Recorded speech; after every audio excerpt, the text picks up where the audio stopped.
विश्वास है हमारे कार्यकर्ताओं के ऊपर। सब मिलकर चुनाव लड़ेंगे और बीजेपी को पहले हम 32,000 से जीते थे, इस बार 50,000 से ज़्यादा से हराएंगे।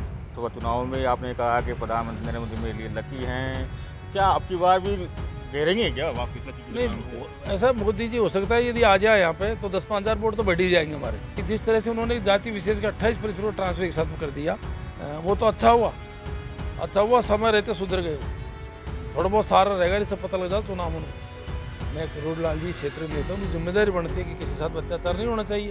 उन्होंने लेटर लिखा, ट्रांसफर कैंसिल किया तो अच्छी बात है, धन्यवाद उनको। राजस्थान में उपचुनाव की रणभेरी बज चुकी है और आज दौसा से बात करेंगे दौसा चुनाव की, क्योंकि दौसा शुरू से ही सुपर सीट रही है, हॉट सीट रही है और चुनाव भी बहुत ही रोमांचक होने वाला है। हमारे साथ हैं दौसा सांसद मुरारीलाल मीणा। सर, रणभेरी तो बज चुकी है, लेकिन टिकट वितरण को लेकर क्या कुछ फॉर्मेट रहने वाला है दौसा में? तो हमारी पार्टी की तरफ से पूरी हमारी तैयारी है। हमने सारे मंडल स्तरों पे 11 मंडल है, सब पे मीटिंग कर ली है। हमारे कार्यकर्ता पूरा अलर्ट है, क्योंकि चुनाव थोड़ा निश्चित था, तो इसलिए हमारी पहले से तैयारी सारी थी। अब चुनाव डिक्लेयर हो गए। टिकटों के लिए अभी 19 तारीख को हमारे यहाँ ऑब्जर्वर लगाई हैं मैडम पासवान कोई, मैं भी उनको जानता नहीं, जो सेक्रेटरी है AICC की, प्लस यहाँ के कुछ PCC के लोग हैं, वहाँ आएंगे, सबकी सलाह करेंगे। सबकी सलाह से पैनल तैयार होगा और उस पैनल में फिर हाईकमान टिकट फाइनल करेगा। जो हाईकमान टिकट फाइनल करेगा हम सब मिलकर उसको जिताएंगे। लेकिन सर, उसके बावजूद कुछ प्लानिंग तो की रखी होगी कि आखिर बीजेपी का टिकट वितरण चेक करेंगे, लास्ट तक लेके जाएंगे या पहले डिसाइड करेंगे? ऐसा सबसे पैनल के पीछे यही उद्देश्य होता है कि 3 से 5 आदमी का जैसे जो आदमी तय हो जाते हैं, उनमें से फिर जो भी हाईकमान फैसला करेगा सारा सोच के करेगा और हम सब मिलकर उसको जिताएंगे।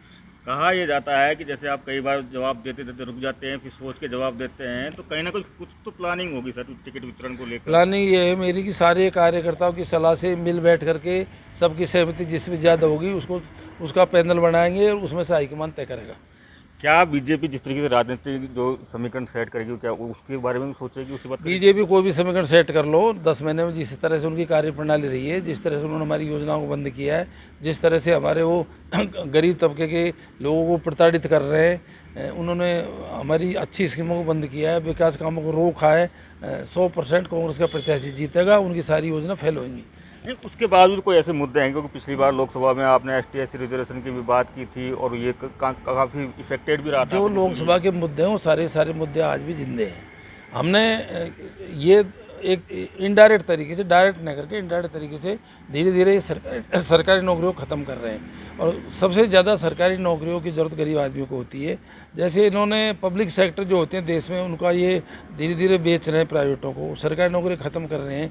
और जहाँ सरकारी नौकरियों में आदमी को तनख्वाह अच्छी मिलती है, पब्लिक सेक्टर में जाके बेचारे 20-20 हज़ार रुपये में काम करते हैं, 10-10 हज़ार में काम करते हैं। अभी मैं देखा होगा आपने, एयरपोर्ट्स हैं वो संचालन लिए किसको दे दिए, टाटा की एयरलाइंस ही वो किसको सेल कर दी।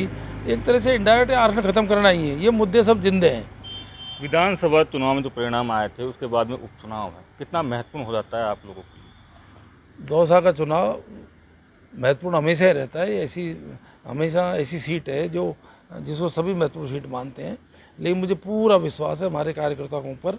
सब मिलकर चुनाव लड़ेंगे और बीजेपी को पहले हम 32,000 से जीते थे, इस बार 50,000 से ज़्यादा से हराएंगे। आप हमेशा विधानसभा चुनाव में ये कहते थे, लोकसभा चुनाव में आपने कहा कि प्रधानमंत्री नरेंद्र मोदी मेरे लिए लकी हैं, क्या अब की बार भी घेरेंगे क्या वापस लकी? नहीं, ऐसा मोदी जी हो सकता है यदि आ जाए यहाँ पे तो 10-5,000 वोट तो बढ़ ही जाएंगे हमारे। लेकिन टिकट वितरण को लेकर एक आम चर्चा है सर फील्ड में कि घूम घुमा के टिकट मुरारीलाल मीणा के घर में ही आएगा। ये लोग बाग देखो क्या है कि टिकट तो मेरे को पता भी है कि यदि मैं चाहूँ तो मेरे कार्यकर्ता भी तैयार है और हो सकता है पार्टी भी तैयार हो जाए और मेरे यहाँ से मैं चुनाव लड़ा भी सकता हूँ। लेकिन मेरी कुछ परिस्थितियाँ ऐसी हैं कि मेरे परिवार से चुनाव लड़ाने में असमर्थ हूँ। मैं लोकसभा में मैंने मना किया था, उस टाइम पार्टी ने मेरे से कहा था भाई लड़ना पड़ेगा, तो मैं लड़ लिया। लेकिन मेरी पारिवारिक परिस्थिति अलाउ नहीं कर रही कोई चुनाव लड़े, इसलिए मेरे परिवार से कोई चुनाव नहीं लड़ेगा। उसके बावजूद आप मना कर रहे हैं, लेकिन उसके बावजूद भी लोग कहते नहीं साहब टिकट तो वहीं आएगा। मैं बोल रहा हूँ इस बात को तो कि हमारे सब लोग तैयार हैं कि लड़ो, लेकिन मेरी परिस्थिति ऐसी है हम नहीं लड़ेंगे चुनाव और जिसको भी टिकट मिलेगा हम उसको 100% जितवाएंगे। लेकिन सबसे बड़ी जो अहभूत पहली है वो है जगमोहन मीणा।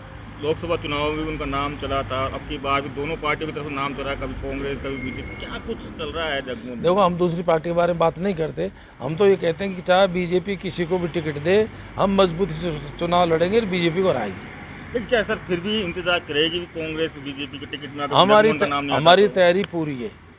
बाकी छोटे मोटे समीकरण तो हर आदमी देखता ही है। बीजेपी भी देखती है संभावित, भाई कांग्रेस से कौन संभावित है, हम भी देखते हैं कि भाई बीजेपी संभावित कौन है। उन संभावनाओं को देखते हुए फैसले तो करते ही हैं, लेकिन ये हमको विश्वास है कि हम जीतेंगे सीट को। लेकिन फिर भी दोबारा सवाल पूछूंगा, क्या ऐसे कोई समीकरण बनते हैं तो क्या जगमोहन मीणा की कांग्रेस में भी एंट्री हो सकती है?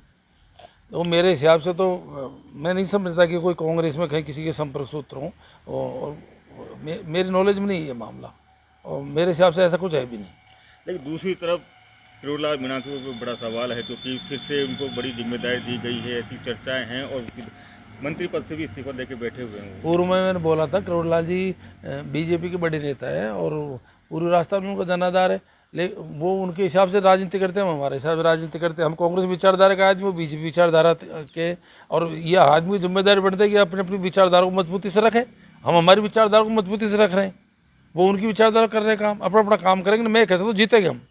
जीतेंगे हम, लेकिन कुछ दिन पहले एक लिस्ट वायरल हुई थी प्रिंसिपल्स की, उसको लेकर दौसा में काफ़ी गहमा गहमी हुई, और दौसा के बाद में पूरे राजस्थान में बड़ी गहमा गहमी हुई उसको लेकर। देखो, किसी जाति विशेष को हिट करके, चाहे कोई जाति हो, और उसको इस तरह से ट्रांसफ़र करना, मैं समझता हूँ कि ये बहुत गलत है। मेरे टाइम पे झूठे आरोप वाले तो लगाते, हमने क्या सब जाति को समायोजन करके चला रहा, इसलिए तो कांग्रेस मजबूत है। कांग्रेस ऐसी पार्टी 36 कौम को साथ में लेकर चलती है, हमारी ऐसी वर्किंग सबको साथ में लेकर चलते हैं। लेकिन जिस तरह से उन्होंने जाति विशेष का 28% को ट्रांसफर एक साथ में कर दिया, वो तो अच्छा हुआ, समय रहते सुधर गए। वो थोड़ा बहुत सारा रहेगा, नहीं सब पता लग जाता चुनाव उनको। लेकिन जिस तरीके से लिस्ट वायरल हुई, उसके बाद में करोड़लाल मीणा ने लेटर लिखा, उसके बाद में निरस्त होता है, तो उसको भी लेकर काफ़ी कुछ गहमियाँ हैं। ऐसा है, मैं करोड़लाल जी क्षेत्र नेता, उनकी जिम्मेदारी बनती है कि किसी साथ अत्याचार नहीं होना चाहिए। उन्होंने लेटर लिखा, ट्रांसफर कैंसिल किया, तो अच्छी बात है, धन्यवाद उनको।